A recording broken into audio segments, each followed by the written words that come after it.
Good afternoon, everyone, and welcome to the session about selling Retail Pro.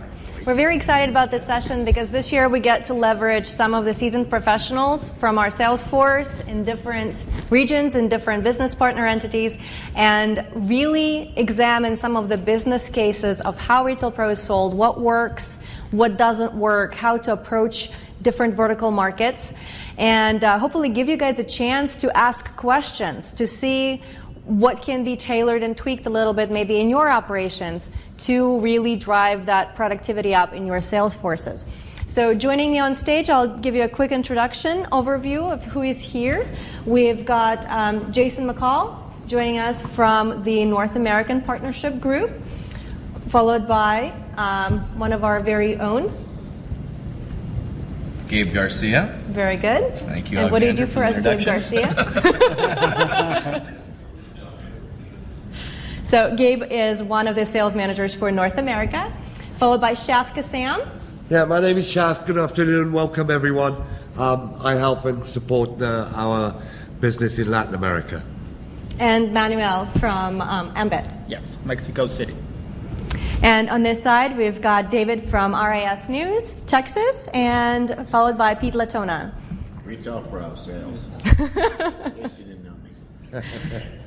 Good. So the way that we're going to run this session is we're going to go one type of vertical after another and then give you guys a chance to ask questions. So you don't have to worry about saving them up until the very end of the session. So let me get started. And what I want to kick this off with is taking a peek at Retail Pro in the marketplace and give you an understanding about a few statistics that maybe you are not exactly aware of. So as of today, October 2012, Retail Pro is in quite a few places around the globe. And we are powering over 53,000 locations. And these numbers represent how our market share looks in different regions. Obviously, North America leading, followed by Asia, followed by Latin America, who's underwent actually significant growth over the last 2 years, followed by Middle East and Africa, and then Europe. Obviously, this is not representative of customer accounts, but rather specifically stores. Because obviously in Europe, we've got a number of great marquee accounts who are maybe located all over the world, but that number is representative specifically of locations in those geographies.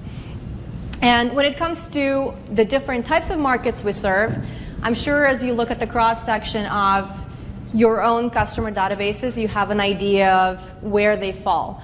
And as you know, Retail Pro is very strong in soft goods sector.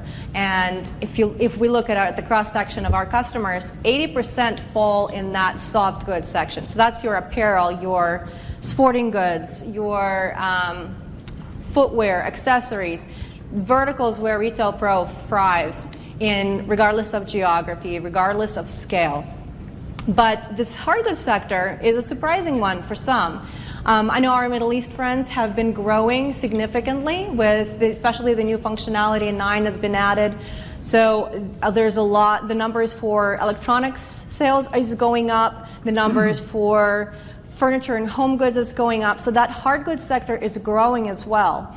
And there are opportunities that are being explored by our partners where they are adding to the Retail Pro solution via plugins, via integrating with third-party products to really build up the functionality that is necessary to compete in that sector. So it's very exciting.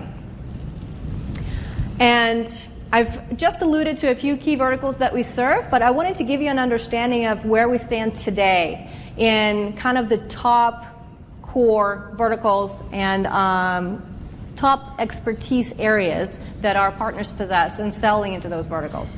Apparel is 45% of our business, which is not a surprise considering that 80% of all of our business is soft goods, and apparel is something we're very, very strong in. Followed by gifts, followed by sporting goods, followed by gifts. And those are the top 3 areas, and I'm sure you guys are very well aware of why, and if not, you're going to hear a few presentations here in a minute, specifically talking to our strengths in those markets. Over the last 2 years, we experienced some very strong, healthy growth. And as a result of that, we've actually saw the footwear sector expand with significant growth. Even though they're only at about 8% of our total market segment, they've grown over 300% over the last 2 years. So that's something of note as well. And another thing that we're seeing is a lot of partners are really starting to leverage the strong, robust API of Retail Pro more, because the miscellany of specialty niche retailers that are making up our other category on most of the cross sections that we look at, they're starting to grow as well. So there's a lot of opportunity in approaching those specific markets that maybe don't fit the bill in our top 5 verticals that we serve. I want to give a quick overview what that growth looks like regionally. And I'm not going to go into much into detail. I'm sure you can garner that from the slide. But in North America specifically, apparel is growing significantly at a much far more advanced pace than any of the other verticals, followed by footwear, but not even within a 50% reach of each other. So apparel is definitely a market that's growing for us here. In Latin America, on the other hand, we're seeing a strong growth in home goods, in furniture, and I'm sure that has a lot to do with how the product is being positioned by our Latin American partners, and we're going to speak to that today. Not specifically about that vertical, but about our approach and how the product is positioned in that particular area. In Europe, once again, very different picture, and I'm sure you're starting to see that in different markets, we're seeing very different growth. And that has to do a lot with what you do, how you speak about our product, how it's being perceived, what kind of campaigns are being run, and what is being picked up by the audiences.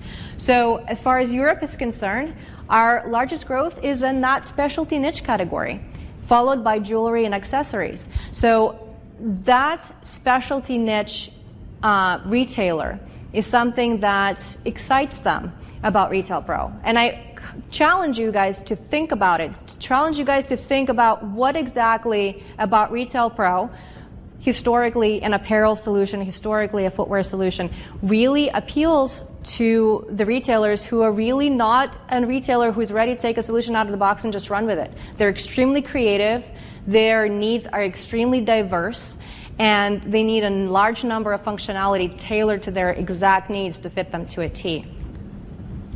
In Africa and Middle East, the strongest growing sector for us is, of all things, children and toys. So children's goods, Carrie was earlier mentioning the Layette stores and things like that. So all sorts of, the focus on family, the focus on children's products, toys, is growing significantly there, followed by shortly by footwear.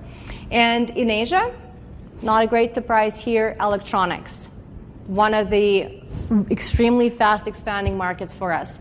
And as I mentioned, with Retail Pro 9, especially with the latest introduction of serial number functionality, which I don't know how many of you had a chance to explore that yet, but if you haven't, find our product team, ask questions, find Ket, see if you can get a demo and a detailed discussion about that, because that's something that our partners in Asia are leveraging, and it's working for them very well.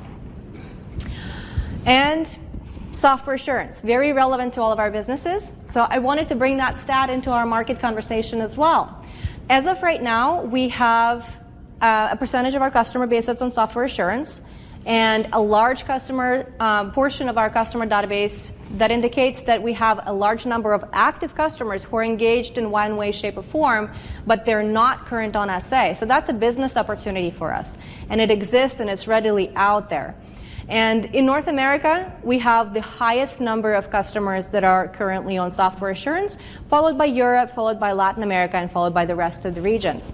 But if you look at the cross-section of customers as a percentage of total, so software assurance guys, basically retailers who are on software assurance, as a percentage of total number of customers, Europe is actually charging the lead.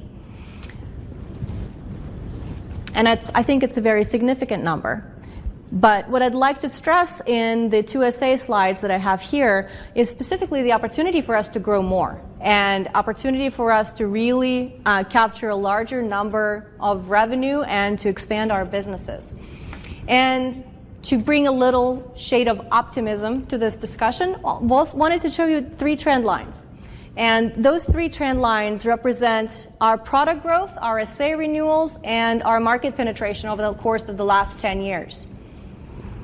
And in spite of all the different changes that the company went through and the growth and the expansion through the different regions and retirement of some of the business partners, there's a very optimistic trend. We're not seeing any falls. We're only constantly seeing an uptrend. So the yellow line on the bottom is our SA numbers. So you can see that there is plenty of volume to be achieved to get from the yellow line to the blue line, which is the number of customers that we have, that we're serving right now across the globe.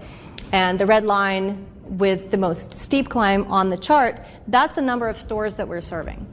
And that is a very optimistic trend as well. We're seeing our customers thrive in the marketplace, regardless of the challenges in Europe, regardless of the challenges in the Middle East, regardless of the reluctance in US sometimes to invest. We are still seeing retailers expand. And retailers on Retail Pro grow. They are statistically growing and staying with our brand because they feel that we are part of the reason for their success, part of the reason they're able to derive and make data and make smarter decisions. So they stay with us, and I think that's very optimistic, something very much to look forward to.